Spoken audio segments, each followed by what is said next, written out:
Welcome to The Explainer. Today, we're going to demystify how a company really manages its money. We're talking about the big, strategic decisions that can literally make or break a business. So, let me ask you a question. What do you think is the most important job in any company? You might say the CEO, or maybe the head of innovation, but a really strong case can be made for the person managing the money. Because at the end of the day, finance is the lifeblood of any business, big or small. Okay, so let's start with the basics. What exactly is financial management? Because believe me, in today's world, it has become way more complex than just, counting the cash. To put it simply, it's really the art and science of managing money.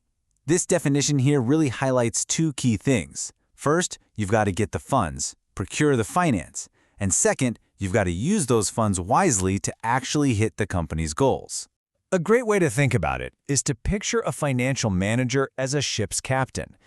See, their job isn't just about sailing fast. It's about charting the right course, making sure there's enough fuel for the journey, navigating through storms, and ultimately getting that ship and its precious cargo to the destination safely. So what is that destination? You might think, well, it's simple. Just make as much profit as possible, right? But in modern finance, the real answer is actually a little more sophisticated than that. And this gets to a really crucial distinction. On one side, you have this traditional idea of profit maximization, just making as much cash as you can right now. But on the other side, you have what's widely accepted as the real goal today, wealth maximization. And here's why this is so important. Just chasing short-term profits can be super misleading. $1 of profit a year from now isn't the same as $1 in your hand today, and a really risky profit is worth a lot less than a sure thing. Wealth maximization is just a much smarter goal because it takes all of these things into account. So, to hit that big goal of maximizing wealth, the modern financial manager's job really boils down to making three fundamental, interconnected types of decisions. Pretty much everything they do falls into one of these three buckets. And this lays out the whole journey, really. It's this continuous cycle.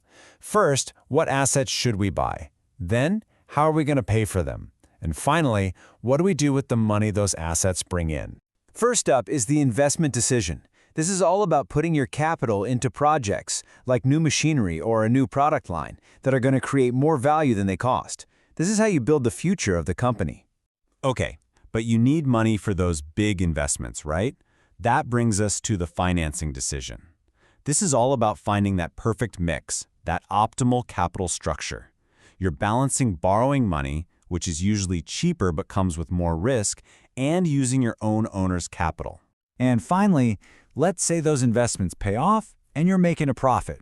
Now what? The dividend decision is that choice between rewarding your shareholders right now with a cash payout or keeping that money in the company to reinvest for even more growth down the road.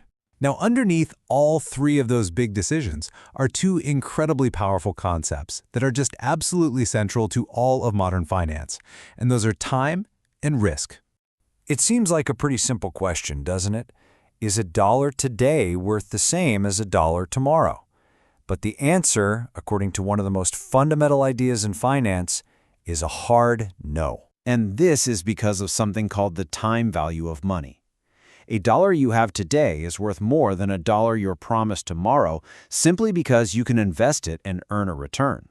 That process of earning interest on your interest is called compounding. And let me tell you, it is one of the most powerful forces in the financial world. So yeah, any rational person is always going to prefer to get money today rather than the same amount in the future. Why? Well, for one, inflation chews away at the value of future money. There's also the risk that you might just never get paid. And of course, you're missing out on the chance to invest that money yourself and make it grow. And of course, nothing is ever guaranteed. That brings us to the other side of the coin, risk. A higher potential return almost always comes with higher uncertainty. The financial manager's job is to constantly weigh this trade-off, figuring out which risks are worth taking to help the company reach its goals. So after going through the goals, the big decisions, and these core concepts of time and risk, what's the big takeaway here? What's the real essence of financial management? Well, first and foremost, it's so important to get that it's not a passive, backward-looking job. It's not just about recording what's already happened. Instead, it's an incredibly dynamic, forward-looking role.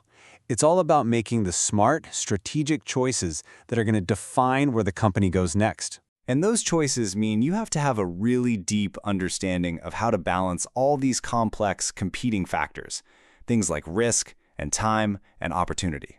And at the end of the day, the ultimate goal isn't just about a quick profit this quarter. It's about the sustainable, long-term creation of wealth for the company and for everybody who has a stake in its success. So next time you see a headline about a company making some big move, an acquisition, a new factory, whatever, ask yourself that question. Are they just chasing a quick profit, or are they trying to build real, lasting value?